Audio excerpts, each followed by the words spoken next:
Hello everyone, welcome to part 2 of this georeferencing tutorial. I'm using a different recording software, so hopefully we can get those coordinates from part 1 to add to the appropriate coordinate fields. But let's just take a look. If you remember, we're going to go to batch georeference specimens here under the data editor control panel associated with your collection.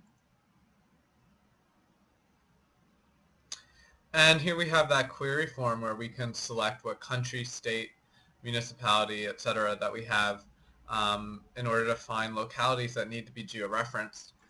So I'll just go through here and pick Pennsylvania because I think that'll probably be the easiest one to do. And once again, we get this populated list of localities.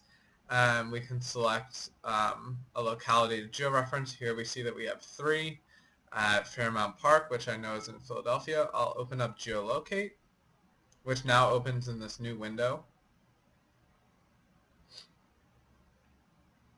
And you'll see that I'll get these points. Now I'm using the USGS topo map. I know that this isn't right because Philadelphia is over here. If I zoom in, sometimes using the USGS topo map by selecting your base map here is a lot more helpful if you're looking for certain formations, name formations. We can also use Google Streets, which you're probably familiar with, just to see things a little bit clearer. And here I see the extent of Fairmount Park, so let's see what this covers. So this doesn't cover the entirety of Fairmount Park. So what I can do is I can use this edit uncertainty feature here, and I get this arrow. And with the arrow I can just extend my uncertainty radius to cover the full extent of Fairmount Park in Philadelphia, outlined by this green. And so once I have that, I can hit Save to Application, and it populates these fields with that point that I had placed in Fairmount Park, as well as that new error value right here. If you want to add remarks, like I could add adjusted error radius here to encompass entire park system. That'll just add any clarification to questions people might have about why that may have been adjusted or why that error radius is in place. If you know the elevation, you can of course populate it here.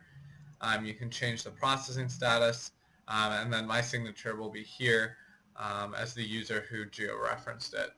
So you can go back and look at georeferencing statistics and accuracy on a per user basis if you want. Once that's done, I'll make sure that I have this highlighted, and I can control click or command click and encapsulate this Fairmount Park too, since I know they're the same thing. And that'll update all 4 ungeoreferenced records to have these new coordinates and to have the new error radius that I put into place. And all I have to do is hit update coordinates, and those will leave the list because they're now georeferenced.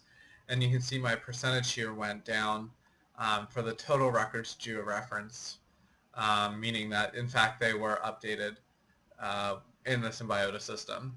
If you have any questions, feel free to leave a comment.